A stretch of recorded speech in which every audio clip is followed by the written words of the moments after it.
Hello बच्चों, कैसे हो आप लोग। आज की क्लास में हम लोग पढ़ेंगे चिट्ठियों की अनोखी दुनिया।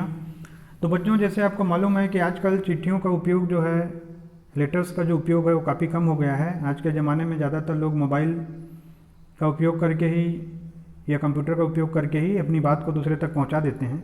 लेकिन बच्चों, इसमें बताया गया है कि कितने भी आधुनिकतम साधन आ जाएं, लेकिन जो काम पत्र कर सकता है, जो अपनापन पत्र में हो सकता है, वो असंतोष जो है वो कभी फ़ोन और एसएमएस के संदेश आपको नहीं दे सकते। बिल्कुल उसी प्रकार से अगर आप बाहर में किसी के हाथ का खाना खाएंगे तो कभी आपको संतोष नहीं मिलेगा जो आपकी मम्मी के हाथ का खाना या आपकी दादी या बहन के हाथ के खाने से आपको मिलेगा, क्योंकि उसमें जो अपनापन होता है वो अपनापन आपको बाहर के खाने में नहीं मिलता। सेम उसी प्रकार से फ़ोन और एसएमएस के द्वारा जो भी संदेश हमको मिलता है उसमें वो अपनापन नहीं मिलता। साथ ही साथ बच्चों, इसमें बताया गया है कि पत्र जो है एक नया सिलसिला शुरू करते हैं, है ना। एक प्रकार का लगाव और जुड़ाव और दिल की बातों को उकरने का एक नया माध्यम बन जाते हैं, जिसमें राजनीति, साहित्य और कला के क्षेत्र में तमाम विवाद और नई घटनाओं का जड़ भी पत्र ही होते हैं। आज भी देखेंगे आप तो हम लोग सुनते हैं कि फलना राजनीतिज्ञ ने दूसरे को पत्र लिखा, या भारत के राष्ट्रपति ने या प्रधानमंत्री किसी और देश को पत्र लिखा। तो पत्रों का जो महत्व है बच्चों, वो समय के साथ कम नहीं हुआ है, उपयोगिता उसकी बनी हुई है। दुनिया का जो तमाम साहित्य है वो पत्रों पर केंद्रित होता है। मानव सभ्यता के विकास में इन पत्रों की भूमिका जो है एकदम अद्भुत है। पत्रों का भाव सब जगह एक सा है, भले ही उसका नाम अलग अलग हो। मतलब इसमें बोला गया है कि आप किसी भी भाषा में पत्र लिखते हैं तो उसका नाम भले अलग अलग होगा, लेकिन उसकी जो भावना एक ही होती है कि उसमें हृदय के विचारों को, मन की भावनाओं को आप उकेरते हैं।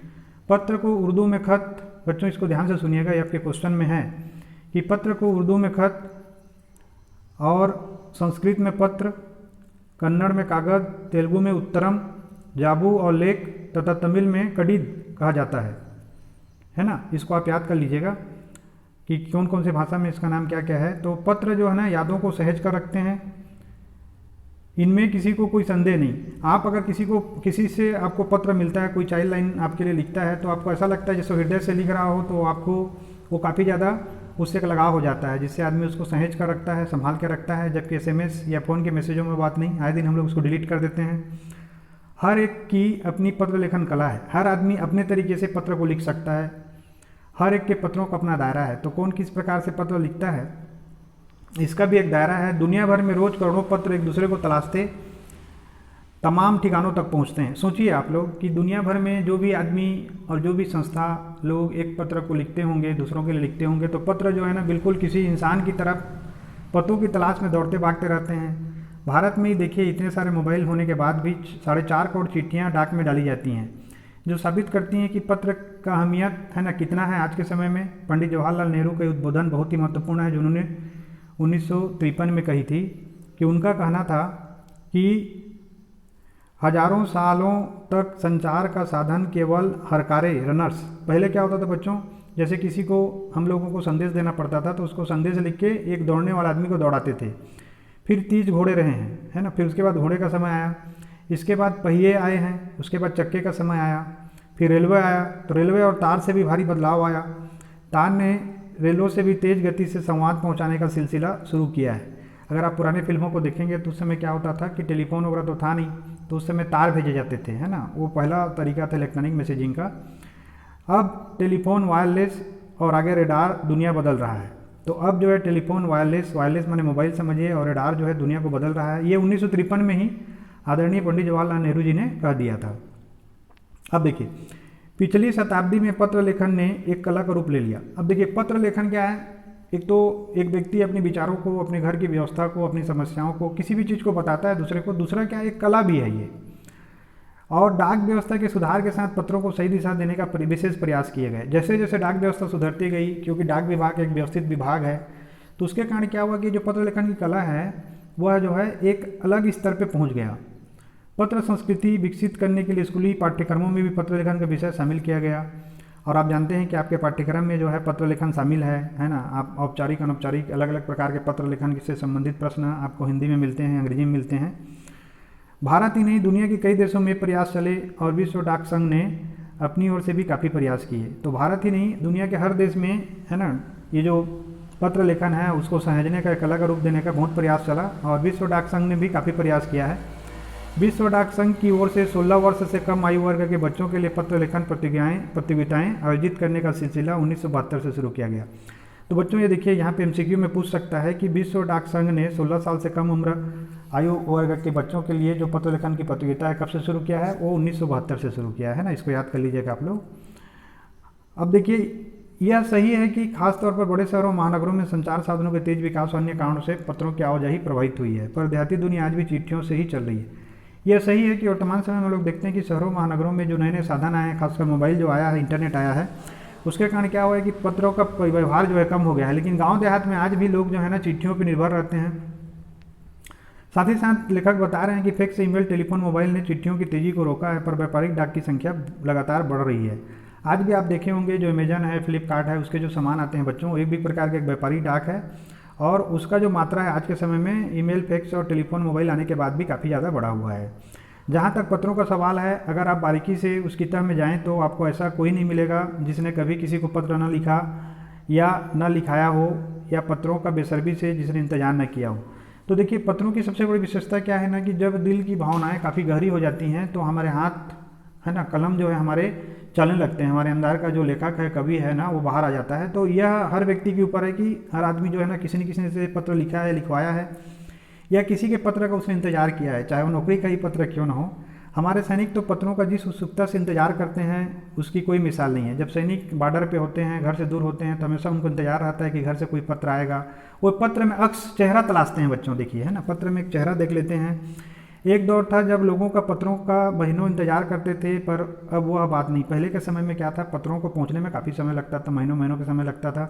लेकिन आज क्या है, 2 या 3 दिन में पत्र आपको मिल जाते हैं। परिवहन साधनों के विकास ने बहुत सी दूरी घटा दी है। आज के समय में रेलवे है, एरोप्लेन है, आधुनिकतम जो परिवहन के साधन है ना, उसने इसको बहुत ही सरल बना दिया है। पहले लोगों के लिए संचार का इकलौता साधन चिट्ठी ही था, पर आज और भी साधन विकसित हो चुके हैं। पहले क्या था, एक ही तरीका था चिट्ठी भेजना, लेकिन आप जानते हैं आजकल व्हाट्सएप है, ईमेल है ना, और मोबाइल तो है ही है, वीडियो कॉलिंग है।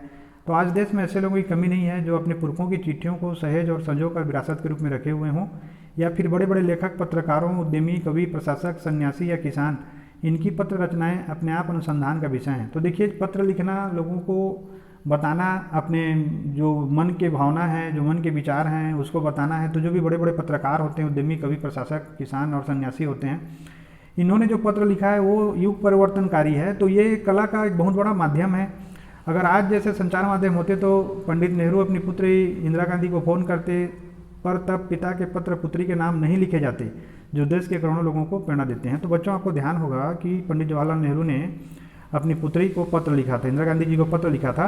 तो ये जो पत्र है ना, वो इस प्रकार के पत्र हैं जो एक पिता का जो भावना होता है पुत्री के लिए और अपनी बेटी के विकास के लिए, उसकी शिक्षा के लिए, उसके भविष्य के लिए, उसके लिए संसार भर के सारे पिता और पुत्रियों को ये प्रेरणा देते हैं।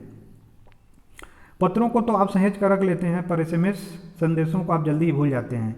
कितने संदेशों को आप सहज कर रख सकते हैं। तमाम महान हस्तियों की तो सबसे बड़ी यादगार या धरोहर उनके द्वारा लिखे गए पत्र ही हैं। भारत में इस श्रेणी में राष्ट्रपिता महात्मा गांधी को सबसे आगे रखा जा सकता है। तो बच्चों देखिए एसएमएस वगैरह जो आते हैं ना, बहुत जल्दी हम लोग उसको डिलीट कर देते हैं और उसको ज़्यादा दिन हम संभाल के नहीं रख सकते हैं। लेकिन जो पत्र होते हैं, चूँकि वो आदमी हाथ से लिखा रहता है, तो वो जो है बहुत दिन तक संभाल के रखते हैं। और एक संग्रहालय में पत्रों का जो अनूठा संकलन आपको सब सारे संग्रहालयों में मिलेगा, क्योंकि ये बहुत ही अनोखे होते हैं। तमाम पत्र देश काल और समाज को जानने समझने का असली पैमाना है।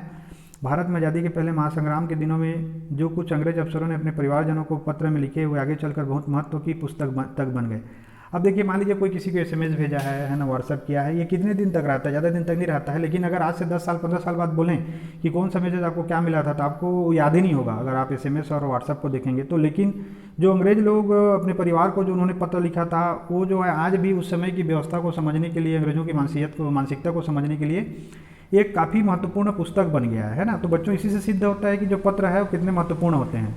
इन पत्रों ने साबित किया कि यह संग्राम कितनी ज़मीनी मजबूती लिए हुए था, और उन पत्रों के द्वारा ही पता चलता है कि भारत में जैसे अभी अगर हम लोग देखते हैं तो ऐसा लगता ही नहीं था कि इतने सारे लोग एक हो के, अलग अलग जाति धर्म के लोग, अलग अलग क्षेत्र के लोग, अलग अलग भाषा बोलने वाले लोग, कि अंग्रेजों के खिलाफ लड़े होंगे। लेकिन उन पत्रों को अगर आप देखेंगे तो आपको पता चलेगा कि जो है ना, कितनी मजबूती से भारत के लोग एक होकर लड़ाई लड़े थे। महात्मा गांधी के पास दुनिया भर से तमाम पत्र केवल महात्मा गांधी इंडिया लिखे आते थे, और वे जहाँ पे भी रहते वहाँ तक पहुँच जाते थे। देखिए महात्मा गांधी कितने प्रसिद्ध व्यक्ति थे आप जानते हैं, अल्बर्ट आइंस्टीन से लेके जॉर्ज लूथर किंग से लेके सब जितने बड़े बड़े उस समय के लोग थे वो लोग उनको पत्र लिखा करते थे। तो केवल इतना लिखते थे कि महात्मा गांधी और इंडिया, उतनी प्रसिद्धि थी कि उन तक ये बात पहुँच जाता था। आज़ादी के आंदोलन की कई अन्य दिग्गज हस्तियों के साथ भी ऐसा ही था। तो आज़ादी के आंदोलन के समय जो लोग थे, सोचिए कितने प्रसिद्ध थे कि उनके साथ भी कुछ ऐसा ही था कि नाम से पत्र उनके पास पहुंच जाते थे। देश दुनिया की बड़ी संख्या में पत्र पहुंचते थे, पर पत्रों को जवाब देने के मामले में उनका कोई जोर नहीं था। कहा जाता है कि जैसे ही उन्हें पत्र मिलता उसी समय वे उसका जवाब भी लिख देते थे। वो अपने हाथों से ही ज़्यादातर पत्रों को जवाब देते थे। जब लिखते लिखते उनका दाहिने हाथ दर्द करने लगता तो वे बायां हाथों से लिखने में जुट जाते थे। महात्मा गांधी ही नहीं, आंदोलन के तमाम नायकों के पत्र गांव-गांव में मिल जाते हैं। पत्र भेजने वाले उन पत्रों को किसी प्रशस्ति पत्र से कम नहीं मानते हैं और कई लोगों ने उन पत्रों को फ्रेम कराकर रख लिया है। यह पत्रों का जादू, यही नहीं, पत्रों के आधार पर ही कई भाषाओं में जाने कितनी किताबें लिखी जा चुकी हैं। तो देखिए इसमें प्रश्न पत्रों की महत्ता को कितने अच्छे से बता रहे हैं कि जब भी महात्मा गांधी को पत्र मिलता था तत्काल उसका जवाब दे देते थे। बहुत ही महान आदमी थे। अगर उनका दायां हाथ लिखते लिखते दर्द करने लगता था तो बायां हाथ से लिखते थे, लेकिन वो किसी को निराश नहीं करना चाहते थे। और गांव में भी लोगों का प्रेम जो है इतना गहरा है कि जो आज़ादी के नायक गांव के लोगों को पत्र लिखा करते थे तो उन पत्रों से एक प्रशस्ति पत्र, एक राष्ट्र प्रेम की भावना जो है उत्प्रोत हो जाते थे, भाव विह्वल हो जाते थे और उनको प्रेम कराकर गांव के लोग जो है अभी भी रखे हुए हैं, जैसे उनके लिए कोई अनमोल खजाना है। साथ ही साथ बच्चों, पत्रों के आधार पर कई सारी किताबें जो है ना लिखी जा चुकी हैं। अगर पत्र लिखा नहीं होता तो किताबें होती? बिल्कुल नहीं होती। वास्तव में पत्र किसी दस्तावेज से कम नहीं है। पंत के 200 पत्र, बच्चन के नाम, निराला के पत्र, हमको लिखियो है, कहा, तथा पत्रों के आईने में दयानंद सरस्वती समेत कई पुस्तकें आपको मिल जाएंगी। तो बच्चों देखिए यहाँ पे बहुत ही महत्वपूर्ण बात बताई जा रही है कि पंत के 200 पत्र, पंत ने 200 पत्र नाम की रचना की है, ये पूछा जा सकता है आपको।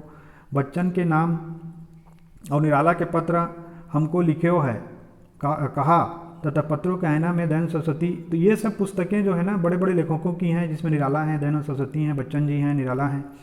तो इन्होंने क्या है, इनके ऊपर ही एक बहुत ही सुंदर रचना कर दी है, एक साहित्य रच दिया है। कहा जाता है कि प्रेमचंद्र खास तौर पर नए लोगों को बहुत प्रेरक जवाब देते थे और पत्रों के जवाब में वह बहुत मुस्तैद रहते थे। तो प्रेमचंद भी पत्रों के जवाब देने में बहुत माहिर थे ताकि नए लोगों को नया प्रेरणा मिले।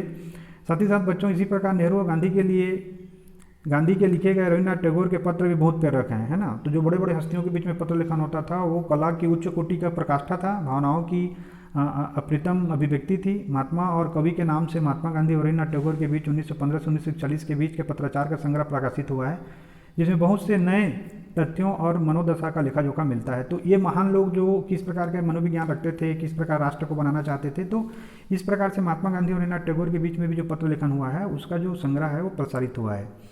पत्र व्यवहार की परंपरा भारत में बहुत पुरानी है, पर इसका असली विकास आज़ादी के बाद ही हुआ है। तमाम सरकारी विभागों की तुलना में सबसे ज़्यादा गुडविल डाक विभाग की है। तो बच्चों देखिए सारे विभाग जो है ना भ्रष्टाचार के शिकार हो सकते हैं, लेकिन डाक विभाग एक ऐसा है जो गाँव तक चिट्ठी पहुँचाता है, लोगों को नौकरी का माध्यम देता है और साथ ही साथ गाँव वालों तक पैसा पहुँचाता है। तो उसका जो गुडविल है, उसका जो महत्व है गाँव के लोगों में बहुत ज़्यादा है। इसकी एक खास वजह यह भी है कि यह लोगों को जोड़ने का काम करता है ना। ये लोगों को जोड़ के रखता है, घर घर तक इसकी पहुंच है। संचार के तमाम उन्नत साधनों के बाद भी चिट्ठी पत्री की हैसियत बरकरार है। शहरी क्षेत्रों में आलीशान हवेलियाँ हों या फिर झोपड़पट्टियों में रह रहे लोग, दुर्गम जंगलों में घिरे गाँव हों या बर्फ पराई के बीच रह रहे पहाड़ों के लोग, समुद्र तट पर रह रहे मछुआरे हों या फिर रेगिस्तान की झाड़ियाँ में रह रहे लोग, आज भी खतों का सबसे अधिक बेसब्री से इंतजार होता है। तो चलिए देखिए, भारत जो है बहुत बड़ा राष्ट्र है, बहुत बड़ा देश है। यहाँ दुर्गम जंगल हैं, यहाँ पे बर्फीले पहाड़ हैं, झोपड़पट्टियाँ हैं, समुद्र हैं, रेगिस्तान है ना। तो यहाँ के लोगों को आज भी ना कोई खत आ जाए तो उनको ऐसा लगता है जैसे किसी ने उनको याद किया। सोचिए कितना भावना जो है ना भावुक हो जाता है आदमी। एक दो नहीं, करोड़ों लोग खतों और अन्य सेवाओं के लिए रोज़ भारतीय डाकघरों के दरवाजों तक पहुँचते हैं और इसकी बहुआयामी भूमिका नज़र आ रही है। तो देखिए डाकघर जो है जानते हैं आप कि बच्चों वहाँ पे बैंक सरीखे आपके खाते भी रहते हैं, लोग नौकरियों के लिए आवेदन भेजते हैं, लोगों के पास चिट्ठी आता है, कई लोग वहाँ पे आजकल पासपोर्ट का काम शुरू हो गया है। तो जो डाकघर है ना एक प्रकार से एक ऐसा जगह है जिसमें गरीब अमीर सभी प्रकार के लोग जाते हैं। दूर देहात में लाखों गरीब घरों में चूल्हे, मनी आर्डर और व्यवस्था से चलते हैं। अब जानते हैं बच्चों जो दूर दराज के गाँव है ना उसमें रहने वाले जो लोग हैं उनके कोई ना कोई परिवार के जन जो है बाहर में काम करते हैं और उनको पैसा भेजने का तो आजकल कई सारे साधन आ गए हैं, लेकिन जो मनी आर्डर है वो उसी से उनका गुजारा चलता है। गांव या गरीब बस्तियों में चिट्ठी या मनी आर्डर लेके पहुंचने वाला डाकिया देवदूत के रूप में देखा जाता है। तो सोचिए गरीबी से त्रास उस जनमानस के नाम से अगर कोई मनी आर्डर आ जाता है तो उसको जो डाकिया है ना बिल्कुल भगवान के स्वरूप जैसा वो दिखाई देता है। तो बच्चों आशा करता हूँ मेरे इस वर्णन से आपको काफ़ी अच्छा समझ में आ गया होगा। अगर आपको कोई डाउट है तो आप लोग कमेंट कर सकते हैं। यह रचना जो है अरविंद कुमार सिंह जी की है। अब चलिए प्रश्न उत्तर को थोड़ा सा देख देते हैं और समझते हैं कि इसके उत्तर को हम कैसे लिखें। पत्र जैसा संतोष फ़ोन या SMS का संदेश क्यों नहीं दे सकता। तो बच्चों हम लोग इसको पढ़ चुके हैं कि फ़ोन या संदेश जो है ना इलेक्ट्रॉनिक होता है, कृत्रिम होता है, मशीनी होता है। इसमें वो लगाव नहीं होता, क्योंकि पत्र लिखने वाला व्यक्ति जो है दिल से लिखता है, हृदय से लिखता है। और हर व्यक्ति के लिए लिखा गया पत्र जो है उसको एक अलग प्रकार का महत्व देता है, जो कि फ़ोन और SMS में वो संभव नहीं है, क्योंकि फ़ोन और SMS तो हम अनेकों लोग को कर सकते हैं। पत्र को खत, कागज, उत्तरम, जाबू, लेख, कागज, पाती, चिट्ठी इत्यादि कहा जाता है। इन शब्दों से संबंधित भाषाओं का नाम बताइए। तो बच्चों ऑलरेडी मैं इसको बता चुका हूँ आप लोगों को, है ना, कि जैसे उर्दू में खत बोला जाता है, तो आप उसको एक बार रिवाइज कर लीजिएगा, ब्रेक में जाके सुन लीजिएगा। तो पत्र लेखन की कला के विकास के लिए क्या क्या प्रयास हुए। तो पत्र लेखा लिखिए। पत्र लेखा के कलन के प्रयास के लिए जो 16 साल से कम उम्र के बच्चे हैं उनके लिए प्रतियोगिता का आयोजन होता है। पत्रों के संग्रह प्रकाशित हुए हैं, है ना, और विश्व डाक संघ ने बहुत ज़्यादा प्रयास किया है इसके लिए। तो इस प्रकार से इसके विकास हुए हैं। पत्र धरोहर हो सकते हैं, लेकिन SMS क्यों नहीं। तर्क सहित अपना विचार लिखिए। देखिए पत्र धरोहर होते हैं क्योंकि मान लीजिए मैं आपको पत्र लिख रहा हूँ बच्चों, तो पत्र में एक भावना जुड़ा होता है, एक व्यक्तिगत रुचि जुड़ा होता है कि आप उसको कितना चाहते हैं, शब्दों का अलग महत्व होता है। लेकिन SMS क्या होता है, मशीनी होता है, और ज़्यादा दिन SMS अपन मोबाइल पर रखते भी नहीं हैं, कुछ दिन बाद SMS डिलीट हो जाता है। लेकिन पत्र जो है हम सजो के रखते हैं। तो इस प्रकार से हम इसका उत्तर लिख सकते हैं। क्या चिट्ठियों की जगह कभी फैक्स, ईमेल, टेलीफोन या मोबाइल ले सकता है। बिल्कुल ले सकता है। फैक्स, ईमेल, टेलीफोन और मोबाइल जो है मशीनी होते हैं, बिल्कुल ये बाहर का खाना है, और चिट्ठियाँ जो हैं घर का खाना है। तो चिट्ठियाँ जो हैं, जब भी आदमी किसी को चिट्ठी लिखता है तो उसमें व्यक्तिगत भावना जुड़ी होती है, व्यक्तिगत लगाव, अपनापन जुड़े होते हैं। ऐसे शब्दों का हम उपयोग करते हैं जो सामने वाले को काफ़ी अच्छे लगते हैं। और साथ ही साथ चिट्ठी जो है एक ही बार लिखा जाता है और हमेशा उसको संजो के रखना पड़ता है, जबकि फैक्स, ईमेल और टेलीफोन, मोबाइल जो है हम लगातार उसके मैसेजों को डिलीट करते रहते हैं। अब बच्चों पाठ से आगे देखते हैं। किसी के लिए बिना टिकट सादे लिफाफे पर सही पता लिखकर पत्र बेरंग भेजने की कौन सी कठिनाई आ सकती है, पता कीजिए, है ना, जिसको पता करना है हम लोगों को। पिन कोड की संख्याओं में लिखा गया एक पता है। कैसे पिन कोड जो है ना बांटा जाता है आपके एरिया को, है ना, डाक विभाग के द्वारा, और उसके हिसाब से आपको एक पिन कोड अलॉटेड रहता है, जिसको अगर आप लिख देते हैं तो पोस्टमैन को या डाक विभाग को पता चल जाता है कि ये डाक कहाँ जाएगा। ऐसे क्यों होता था कि महात्मा गांधी को दुनिया भर से पत्र, महात्मा गांधी इंडिया पता लिख कर आते थे। दुनिया भर में महात्मा गांधी प्रसिद्ध थे, लेकिन लोग ये नहीं जानते थे कि वो कहाँ रहते हैं। तो वो लोग ये जानते थे कि वो इंडिया में रहते थे, इसीलिए लोग क्या करते थे, महात्मा गांधी इंडिया लेके भेज देते थे। जैसे हम लोग मान लीजिए लिख देंगे अमिताभ बच्चन मुंबई, है ना, हमको लगता है अमिताभ बच्चन मुंबई में रहते हैं करके। अगला जो है अनुमान और कल्पना के रामधारी सिंह दिनकर की कविता भगवान के डाकिए अपने पाठ्य पुस्तक में है। इस आधार पर पक्षी और बादल को डाकिए की भांति मानकर अपनी कल्पना से लेख लिखिए। तो बच्चों इसमें आपको एक लेख लिखना है। संस्कृत साहित्य के महाकवि कालिदास ने बादल को संदेश वाहक बनाकर मेघदूत नाम का काव्य लिखा है। मेघदूत के विषय में जानकारी प्राप्त कीजिए। तो बच्चों इसके विषय में आपको जानकारी प्राप्त करना है। पक्षी को संदेश वाहक बनाकर अनेक कविताएं एवं गीत लिखे गए हैं। एक गीत है जा रे जा कागा विदेशवा, मेरे पिया से कहियो संदेशवा। इस तरह 3 गीतों का संग्रह कीजिए। प्रशिक्षित पक्षी के गले में पत्र बांधकर निर्धारित स्थान पर पत्र भेजने का उल्लेख मिलता है। मान लीजिए आपको एक पक्षी को संदेशवाहक बनाकर पत्र भेजना हो, तो आप वह पत्र किसे भेजना चाहेंगे, उसमें क्या लिखना चाहेंगे। तो बच्चों आपके ऊपर है ना, आप किसको भेजना चाहते हैं। अपने फेमस क्रिकेटर को भेज सकते हैं, अपने मित्र को भेज सकते हैं, अपने परिवार में किसी को भेज सकते हैं। तो आप लोग लिखिएगा इसको और बताइएगा कमेंट करके कि आपने क्या लिखा क्या नहीं लिखा। चौथा क्वेश्चन देखते हैं कि केवल पढ़ने के लिए दी गई रामदरस मिश्र की कविता चिट्ठियों को ध्यानपूर्वक, इसमें एक कविता है बच्चों, उसको ध्यानपूर्वक हम लोगों को पढ़ना है ना। और इस कविता में विचार करना है कि लेटर बॉक्स से निर्धारित पते पर जाने के लिए तैयार चिट्ठियों के बारे में है। रेल के डिग्गी में बैठी सवारी भी उन्हीं चिट्ठियों की तरह है जिनके पास, मतलब देखिए इसमें व्यक्ति और चिट्ठी को ना एक साथ तुलना किया गया है। पत्र के पत्ते की तरह क्या विद्यालय भी एक लेटर बॉक्स की भांति नहीं है जहाँ से उत्तीर्ण होकर विद्यार्थी अनेक क्षेत्रों में चले जाते हैं। बिल्कुल है, यहाँ पे मानवीकरण किया गया है पत्र का। तो इस विषय पे आपको लिखना है, ऐसा इसमें बोला जा रहा है ना। अब भाषा की बात, किसी प्रयोजन विषय से संबंधित शब्दों के साथ पत्र शब्द जोड़ने से कुछ नए शब्द बनते हैं। जैसे प्रशस्ति पत्र, समाचार पत्र, आदि पत्र के योग से 10 शब्द, तो इसमें 10 शब्द बनना है। जैसे प्रशस्ति पत्र है, समाचार पत्र है ना, और आपको इसको लिखना है। अगर आपसे नहीं बनेगा तो जरूर मैं इसमें हेल्प करूँगा, आप लोग मेरे को कमेंट करके जरूर बताइएगा। साथ ही साथ व्यापारिक शब्द के व्यापार के साथ एक प्रत्यय के योग से बना है। एक प्रत्यय के योग से बनने वाले शब्दों को पाठ्य पुस्तक से खोज के आपको लिखना है ना। जैसे व्यापारिक है, साहसिक है ना, न्यायिक है, प्रशासनिक है, ये सब जो है ना सभी प्रत्यय से बनते हैं। प्रत्यय क्या होता है, जो शब्द के बाद में जुड़ता है, याद रखिएगा। 2 स्वरों के मेल से होने वाले परिवर्तन को स्वर संधि कहते हैं। जैसे रविंद्र, रवि, धनिंद्र, इस संधि में ई ध्वनि करके बड़ा ही हो गया है, या दीर्घ संधि है, दीर्घ स्वर संधि है। तो इसमें आपको और लिखना है। दीर्घ गुण, वृद्धि और यण के बारे में 4 संधियाँ मानी गई हैं। हस्व या दीर्घ अ यू के बाद हस्व या दीर्घ अ यू आ जाए तो उसका बढ़ के बड़ा हो जाता है, दीर्घ हो जाता है। जैसे संग्रधन, आलय, संग्रहालय, विद्यालय, है ना, महात्मा, इस प्रकार के उदाहरण हैं। तो 10 उदाहरण इसमें आपको लिखना है और अपने आप कमेंट करके मेरे को बता सकते हैं, ज़रूर मैं इसमें आपको लोगों को जवाब दूंगा, ठीक है ना। और आप इसमें कोई डाउट है तो मैं इसको आपको ज़रूर क्लियर करूँगा। अब इसमें शब्दार्थ दिया हुआ है बच्चों, है ना, इसको देख लीजिएगा आप लोग। अब देखिए केवल पढ़ने के लिए जो है इसमें दिया हुआ है चिट्ठियाँ, इसको पढ़ते हैं। रामदास मिश्र की जी रचना है। इसमें जो चिट्ठियाँ हैं उसको मानवीकृत किया गया है, मानव के रूप में उसको देखा गया है। लेटर बक्स में पड़ी हुई चिट्ठियाँ, अनंत सुख दुख वाली अनंत चिट्ठियाँ, लेकिन कोई किसी से नहीं बोलती, सभी अकेले अकेले अपनी मंजिल पर पहुँचने का इंतजार करती हैं। कैसा है यह एक साथ होना, दूसरे के साथ हंसना न रोना, क्या हम भी लेटर बक्स की चिट्ठियाँ हो गए हैं। तो देखिए इसमें क्या है ना, कवि जो बोल रहे हैं कि लेटर बक्स में पड़ी हुई चिट्ठियाँ, जो लेटर बक्स में पड़ी हुई चिट्ठियाँ होती है ना, बिल्कुल आज हमारा समाज इसी तरीके से हो गया है। आज सब लोग जो है ना अकेले अकेले अपनी दुनिया में रहते हैं, है ना, कोई यहाँ रह रहा है, कोई वहाँ रह रहा है। और शहरों में तो बिल्कुल मत पूछिए, मरने के बाद ही लोगों को पता चलता है कि बगल वाला जिया कि मर गया करके। तो उसी प्रकार से चिट्ठियाँ जो है ना, अनंत सुख दुख उसमें चिट्ठियों में भरा रहता है, जैसे हमारे मन में भरा रहता है। लेकिन हम लोग आजकल ऐसे हो गए हैं कि कोई किसी से बात नहीं करते हैं ना, सब अकेले अकेले रहते हैं। और साथ ही साथ सबको अकेले अकेले ही अपनी मंजिल पे पहुंचने का इंतजार रहता है। हम नहीं चाहते कि हम साथ में मिलकर कुछ करें। जो साथ में चलने की जो भारतीयता थी लगभग ख़त्म हो गया है ना। और एक साथ तो है फिर भी एक साथ नहीं है ना। वो कहते हैं ना कि एक अकेला इस शहर में, पूरा शहर आपके साथ है फिर भी आप अकेले हैं, है ना तो दूसरे के साथ आपको हंसना है ना रोना है। तो ये भी हम लेटर बॉक्स की चिट्ठियों की तरह हो गए हैं। तो बच्चों ये अच्छी बात नहीं है, हमको लेटर बॉक्स की चिट्ठियों की तरह नहीं होना है। हमको अपनी बातों को, विचारों को एक दूसरे से बिल्कुल शेयर करना है। और इस प्रकार से बच्चों देखिए, तो ये जो है यहाँ पे बहुत अच्छा डायग्राम बना हुआ है। तो ये पूरा का पूरा जो चैप्टर है मैंने ख़त्म किया है। अगर आपको कोई प्रॉब्लम है तो आप डाउट है तो आप लोग कमेंट करिए, ज़रूर मैं इसमें आप लोगों को नया वीडियो बना दूंगा या रिप्लाई करूँगा। आप लोग वीडियो को देखिए, इसके लिए आप लोग का बहुत बहुत धन्यवाद। चैनल को लाइक करिए, शेयर करिए, सब्सक्राइब करिए और बेल आइकन जरूर प्रेस करिए। वीडियो देखने के लिए आप लोग का बहुत बहुत धन्यवाद। Thank you for watching.